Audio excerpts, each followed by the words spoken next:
कि आपने एक एक विधानसभा सीट में 5-5 लोगों को उम्मीदें दी और सब लोगों से खर्चे करवाए। अगर एक को ही उम्मीदवार बनाना था तो सब पे आपने क्यों उम्मीदें दी? बड़ी अच्छी बात कही। आप बताइए, क्या मेरी तकरीर नहीं सुनी थी आपने यहाँ मारवाड़ी कॉलेज से पश्चिम कि देखो एक एक क्षेत्र से 5-7 उम्मीदवार बने हुए हो, पार्टी किसी एक को टिकट देगी, बाकी 5 को मायूसी आएगी। जहां 3 हो वहां 1 को टिकट मिलेगी, 2 को मायूसी आएगी। अगर पार्टी के उस उम्मीदवार को जिसको टिकट दिया जाएगा उसका साथ देने के लिए तैयार हो तो पार्टी का झंडा लेकर फिरो, वरना अपने अम्मा के घर में बैठ के रहो। ये नहीं सुना उनका वक्तों ने नहीं सुना जुमला? मैंने यकीन दिलाया था, मैंने ये कसम मुहानी खिलवाया था कि साहब हम में से किसी को भी टिकट दिया जाएगा तो मैं उसका साथ दूंगा। समझ में नहीं आई। कुछ लोग कहते हैं दबाव में दिया। क्या उसके कनपट्टी में बंदूक लगाई गई थी? होशोहवास में नहीं थे, नाबालिग थे, नासमझ थे, खातून थी जो उसको बेचारे को दुनियावी हालात से नावाकिफ थी वो। अच्छा, ये आम बात है कि 90 लाख रुपए हेलीकॉप्टर के लिए जमा करना होगा, ये चर्चा में है। इस पर मैं कह रहा हूँ, सब लोगों को कह रहा हूँ, आज भी कह रहा हूँ कि भेजो। एक एक इलेक्शन में लोगों के खर्चे हो रहे हैं, 90 लाख नहीं 1 करोड़ से ज्यादा में कॉन्ट्रैक्ट हुआ है उसका। ये कौन भरेगा? अब इसी साहब के बजान भरेंगे, अस्तुल बैंक का बजान भरेगा। इलेक्शन आप लड़ेंगे तो नहीं बढ़िएगा पैसा। तो यहाँ पे ये बात, अच्छा उसके बाद सुनिए, उसके बाद मैं सुनूं और उसके बाद सुनिए, एक एक कैंडिडेट को 3-3 बार लोकल अखबार में आप लोग लेते हैं उसका काम, और नेशनल मीडिया में देना है, टीवी में देना है। और पिछले बार इलेक्शन लेकर के चले लड़के भाग गए, पार्टी फंस गई, पैसे हम लोगों को पे करने पड़े। अभी भी कई लोगों को कहा गया कि भाई उसके पैसे एडवांस कर दो, नहीं दिए और अभी तक नहीं दे रहे हैं। तो आप किसी के अंदर की बात, मेरे बावर्ची खाने में क्या पक रहा है उसके बारे में बड़े फिक्रमंद आप। भाई तुम इलेक्शन लड़ने आए हो। चलिए ये बात तो हो गई। सीमांचल पिछड़ा है, सीमांचल की पसमानदगी की अक्सर आप लोग बात करते हैं, इमाम बात करती है। असद साहब हो या आपके इमाम के दीगर लीडरान हो, हैदराबाद जो डेवलप इलाका है वहां पे आप बाइक से, 4 व्हीलर से आप चुनाव कैंपेन करते हैं। इस गरीब इलाके में, गरीब इलाके के लोगों से पैसा लेकर हेलीकॉप्टर से आप चुनाव कैंपेन करेंगे, ये क्या? आप यह बात बताइए तो कि आप आए कहां से? अभी आप आए कहां? शहर से आए ना, मोटरसाइकिल लेके आए, ससुराल लड़िया है ना, मोटरसाइकिल लेके जाइएगा, बेगम को लेके 4 चक्के पर जाइएगा। अरे 4 चक्के पर जाइएगा, और यहां से बम्बई जाइएगा तो हवाई जहाज पर जाइएगा। ये बात बताइए, 10 दिन का कलील वक्फा है मेन कैंपेन का, और हमारे 30 कैंडिडेट हैं, 29 रह गए हमारे।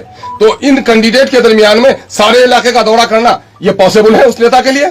पॉसिबल है कि अक्ल सलीम रखने वाला कोई दीवाना तो ये बोल सकता है। और जहां तक अक्ल सलीम रखने वाला कोई दीवाना जिसको मालूम नहीं है जोग्राफिया, वो जोग्राफिया पढ़ ले कि पूरे पार्लियामेंट इलेक्शन में, असेंबली इलेक्शन जो लड़ती है हैदराबाद में पार्टी, वो 40 किलोमीटर के रेडियस में लड़ती है। और यहाँ 3 मैंने अगर लंबाई चौड़ाई जोड़िएगा तो कम से कम 2000 किलोमीटर का सफर हमको तय करना पड़ेगा। तो अगर उसको अकल नहीं है कि 40 किलोमीटर की दूरी तय करना और 2000 किलोमीटर की दूरी तय करना, तो उसकी अकल पर अल्लाह वो करे, रहमत नाजिल फरमाए। अध्यक्ष जी, आपने कहा कि कोचा धामन में चुनाव लड़ने में काफी खर्च होता है, ज्यादा करते हैं, रेलियां बहुत ज्यादा निकलती हैं। अब मुमकिन है जो बात आप कह रहे हैं उस बात से भी इनकार किया सकता है क्या?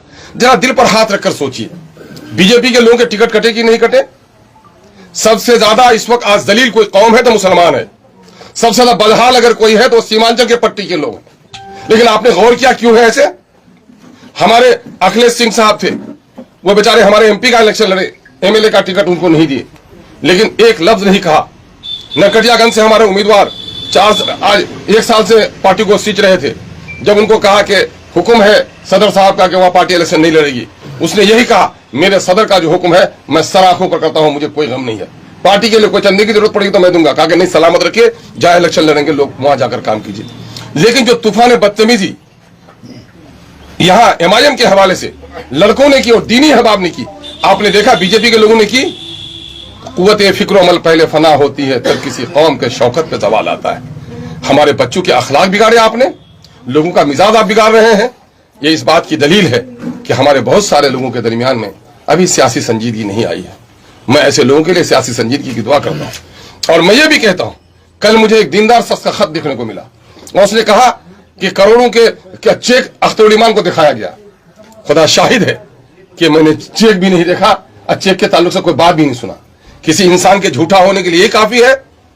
मुस्लिम इंसानियत ने कहा कि वो किसी की सुनी हुई बात दोहरा दे, और छे जाए कि कोई आम आदमी ये बात कहे। अगर कोई एक दीनी शख्सियत इस तरह की बात करता है तो ये तो और भी लायक और सदमे की बात है।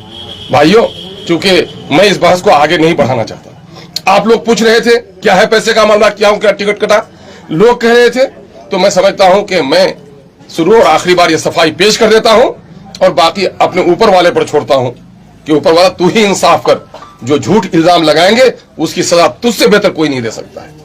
और जहां तक सब्र करने का ताल्लुक है, मैं सब्र करूंगा ऐसे मौके पर, क्योंकि मैं जानता हूं मैं जिस कौम के पैर के कांटे निकालने के आया हूं उसको नादानी है, वो कौम उसके कांटे निकाल रहा हूं। बाप दादा ने वोट दिए कांग्रेस को, कभी अपना हक मांग सके?